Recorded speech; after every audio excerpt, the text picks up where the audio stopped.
Alrighty, welcome to Frogger 2.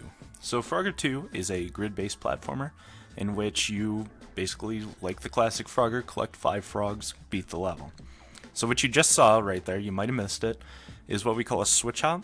Switch hop is where we input a different direction input in the middle of a double jump, thus allowing us to change our direction in midair. So as you can see, I am putting in a lot of inputs, so many in fact that this game averages at about 230 actions per minute.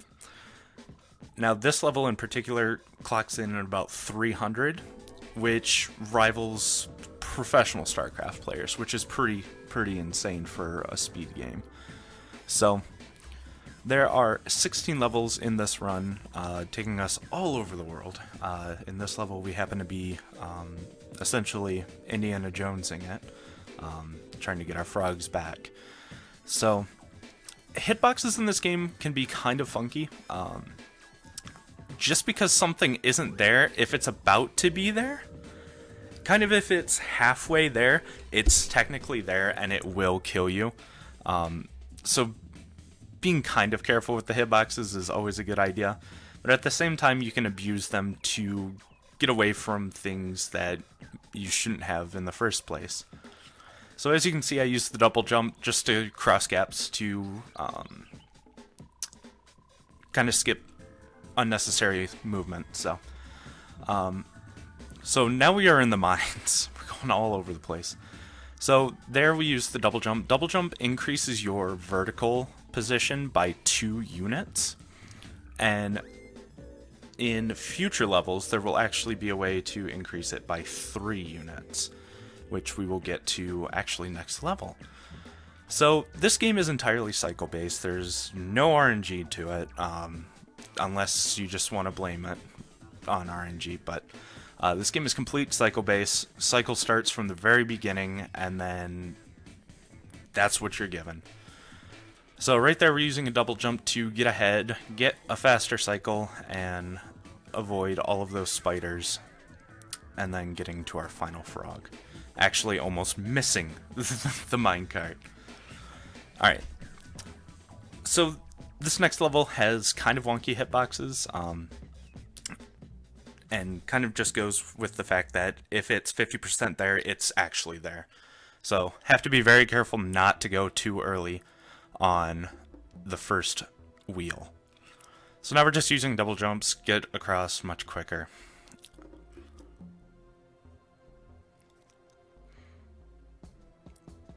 So these spikes can be very tricky. If they are not all the way down, then like I said, they'll count as not being down but being up. So here there's a slanted edge which allows us to jump an additional unit higher, allowing us to make that section quite a bit faster. So here we're doing a lot of, not necessarily switch jumps, but we're quickly inputting the up direction in order to change your direction to get up the stairs quite faster. So now at the end of this level is actually something I found quite recently, just a little clip through a block, just kind of allowing us to get through it faster. And in this section, basically the lines show where the bugs are going to go, and it's quite simple, just double jump over them. Double jumping is really the solution to everything in this speedrun, as you can see us doing it quite a bit. So here we're just going to clip through that and get our final frog. Now, in the anthill is easily one of the most difficult tricks, and basically we're going to attempt to get 4 frame perfect jumps, which we're not going to be doing. So basically what you can do is you can, on the exact same frame, use your tongue button and your jump button to do a really weird looking jump, but it saves a couple frames and makes you jump lower to the ground. So if you do it 4 times, you're able to make an earlier cycle on this level, and it saves about 4 seconds. Very difficult to do. The very last spider, you have to get the frame perfect jump on. If you don't, then you're behind a cycle. So, alright. So now onto the floor is lava. The floor is lava is actually probably one of my favorite, just because it has kind of cool tech. So here we're going to use the example of jumping up 3 units again, getting on there, abusing the respawns of the platforms so that we don't have to wait for the fireball cycles. Here's a little bit slower, so probably a good idea for donations here, just as we go down to grab this frog. Now this is one of the very few areas where we actually grab that quick hop, and it was never actually intentional, but we just happened to. And there, we input a left and then input a double jump very quickly. But we make sure we don't touch the platform because it will catch us and make us fall in the lava. So next is a very, very tight trick.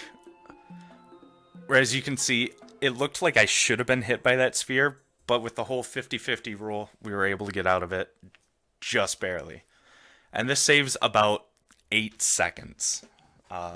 As opposed to the slower cycle. So here we just follow through the gaps and work our way towards the end of the level.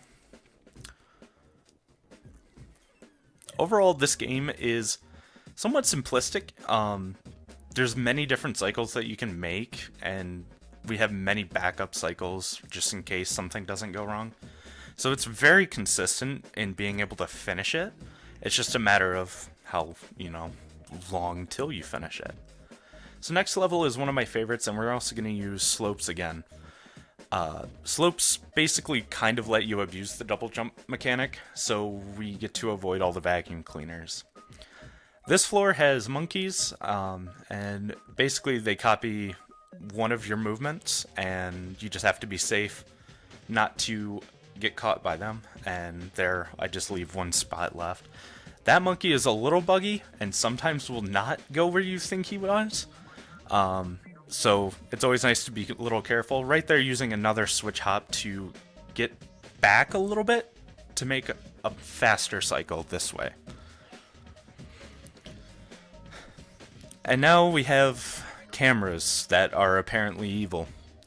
So basically we just go through here as fast as we can. Luckily the cycle lines up to where the lasers go down for a little bit, making it that much faster to get the purple frog, I believe that is. I'm actually red green colorblind, so I think that's purple. Don't quote me on that. And actually there is a new trick where you can just double jump across the gap while that platform's moving. So I will be implementing that later on. This level coming up, one of my favorites as a kid. This is the definition of donation reading. Basically, this is an auto-scroller where Swampy drops frogs out from the back of his ship, and if you miss a frog, it's okay, because it's not based on how or if you get the frog, it just drops them all off after whatever lap you're on. So this would be a fantastic time for donations. Speaking of donations, possible donation incentives for this game would be a keyboard cam, just to display the amount of inputs that I'd be putting into the keyboard. And another one would be Frog Voice Pack.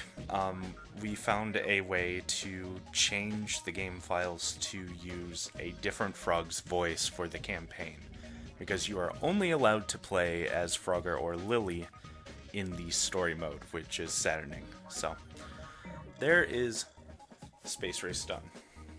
Now the next level has gone through many different reroutes just because of one frog, and that's this red frog. And this is why it's called Sorry Red Frog, because we're going to ignore him for a little bit as he croaks because we left him behind. So here we're going to use another little double jump in order to skip having to wait a cycle. So, as I said before, double jump is the best thing in this game. And once again, we are going to be leaving Red Frog behind. So, next we have to activate these buttons without getting caught by, I don't even know what they're called actually, they're just really pointy guys. So, activate the bridge. And then TVs actually have the worst hitboxes in the game, so you have to be very careful around them. Even like the 50-50 roll is really, really sketchy with them. So at this point now we actually grab the red frog, because it is on our way to our very last frog. Now this spot right here is a very scary spot for time loss, just because you're running into TVs, but play it safe and you're usually good to go. So now, this level that we're coming up to is the reason why I dropped the game for a decent while, but finally picked it back up because we found a solution to the glitch. Basically, there was a graphical bug where you could not see the lasers in this level, making it basically you had to get it first try or that's rip run. Luckily, we figured out how to fix the graphical settings just through Windows and are able to run the game without having to worry about lasers anymore. So, thank goodness. So here I croak. Basically, once the blue frog his croak disappears, that tells me that the platform's about to come back out, just allowing me to get on there a little bit faster and save some frames. But yeah, these lasers right here would be completely invisible and I would not be able to see them, and that makes the run much more difficult. Right there you can see some more broken hitboxes. Since I was 50% under him, I was not killed by him. So we're coming towards the end. Space Slides is one of the scariest parts in the game just because it has the worst time loss section in the game. And it's towards the very end of the level. So here we're just going to use some simple double jumps, get across, and each spot has their own little space station, for each frog.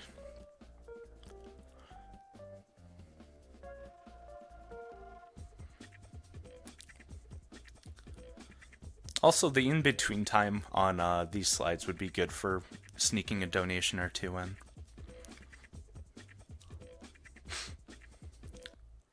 So there is actually a new strat here to avoid having to wait for the lasers.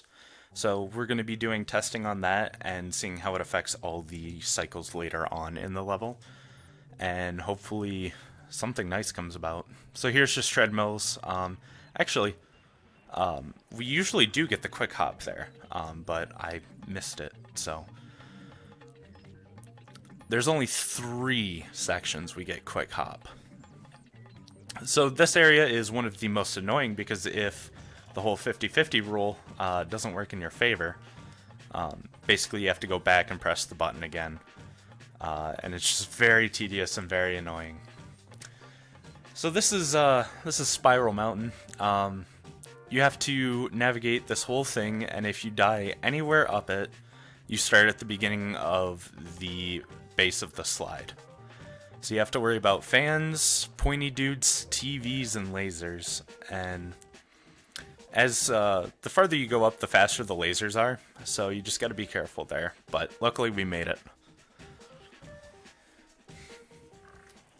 So now we're coming to the tail end of the game. We have 2 haunted levels and then wind up.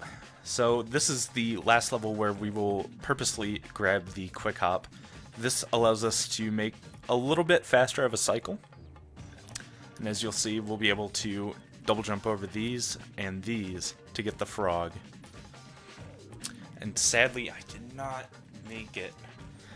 So shout out to Squiddy Kitty for telling me that that little path was there, and it's so much faster and it's so nice. So there we use the double jump to gain an extra vertical unit. Same right there, gonna just double jump to get an extra vertical unit. Now, these axe guys are gonna come into play in the next level. Basically, their axes do not exist when they are fully up or fully down. When they are when the axe is hitting the ground, it does not exist. You can walk right through it. But as soon as it comes up, it exists and will not, and will kill you. So here we're gonna wait for that to go down, and we make it. just some double jumps to save time. Now in this room, the frog basically teleports, and you just have to run to where he teleports. It's the exact same every time, and we don't have to worry about the SGDQ anymore. So now we just have some fire cycles, easy to make.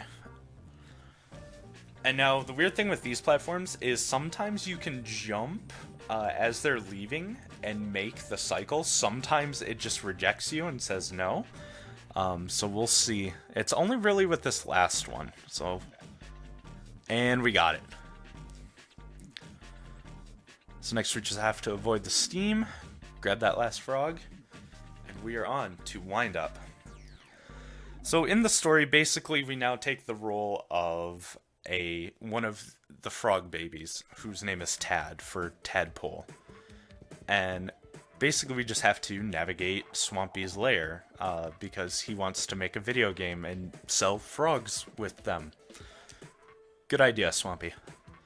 So this level's just cycle-based, like every other one. The lasers would not work in here before we found the fix for the glitch either. But there's a few close calls right there, being one of which.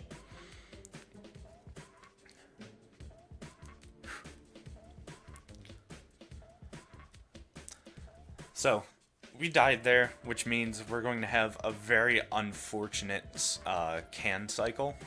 These are the cans. If I had gotten it the first time, it would have saved about 5-6 seconds, but no matter. So these lasers are very scary, but you can double jump through them. Very, very, very sketchy. This laser, you always wait for it to show up and then disappear. For whatever reason, that laser, no matter when you show up to it, even if it's not visible, it will be there and it will kill you and you will have to start over. But we did it. It's a 17:05. World record is 17:48, but this is Frogger 2. Hope you enjoyed.